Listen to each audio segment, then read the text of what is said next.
Large இருக்குது, XL இருக்குது, double XL இருக்குது.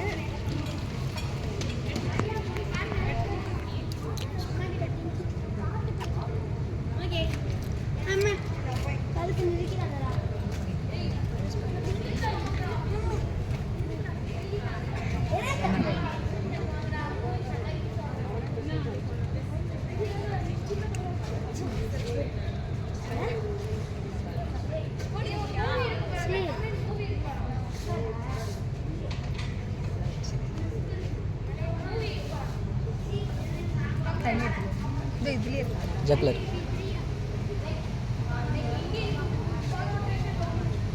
பொறுமை பொறுமை.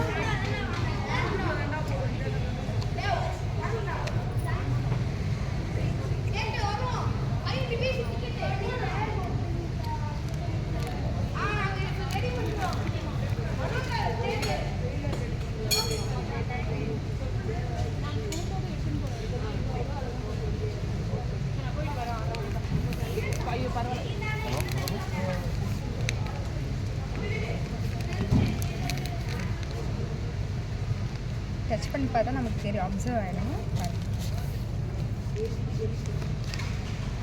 நான் அதை எடுத்து காட்டுறேன், ஒரே நிமிஷம். இருக்கீங்களா எடுத்து காட்டுறேன். இது பண்ணும்போது இதை பற்றி 4 லேயர்ஸ்னு பார்த்தீங்கன்னா பிளாஸ்டிக் தான். இதில் 3 வெரைட்டி வச்சுருக்காங்க. ஆமாம்மா, இருக்காங்க. நான் ஜஸ்ட்டு ஒன்ஸ் இதை மேட்டர் பண்ணியிருக்கேன். நம்ம இங்கே டப்பா வைக்கிறேன். இங்கே டப்பாவை தள்ளி எடுத்துடணும்.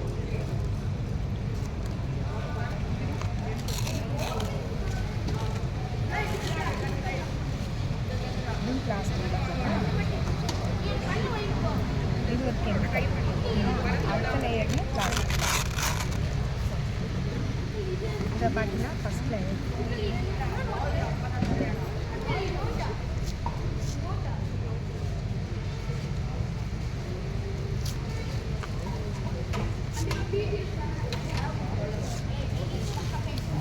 ஃப்ரெண்டை கூப்பிட்டா என்ன பண்ணுறது? இது ஃபஸ்ட் லேயர் காட்டன். இந்த சிப்பு தான் வந்து மெயினானது. இது ப்ளீடிங் ஆகும்போது நமக்கு நிறைய பாக்டீரியாக்கள் வெளில வரும் இல்லையா. இதை நம்ம 4 ஹவர்ஸா இல்லை 6 ஹவர்ஸ் ஒன்ஸ் தான் நம்ம சேஞ்ச் பண்ணுவோம். ஆனால் இது வந்து 24 ஹவர்ஸ் யூஸ் பண்ணிக்கலாம். அப்படி ப்ளீடிங் ஆகும்போது வரக்கூடிய பாக்டீரியாக்களை வந்து இது என்ன பண்ணிட்டோம்னா ஃபுல் அண்ட் ஃபுல் வந்து அடிச்சிடும். இதை பார்த்தீங்கன்னா 5 விதமான டெக்னாலஜிஸ் யூஸ் பண்ணியிருக்காங்க.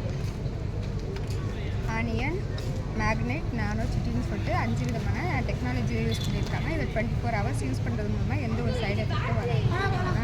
First layer, second layer, third layer பார்த்தீங்கன்னா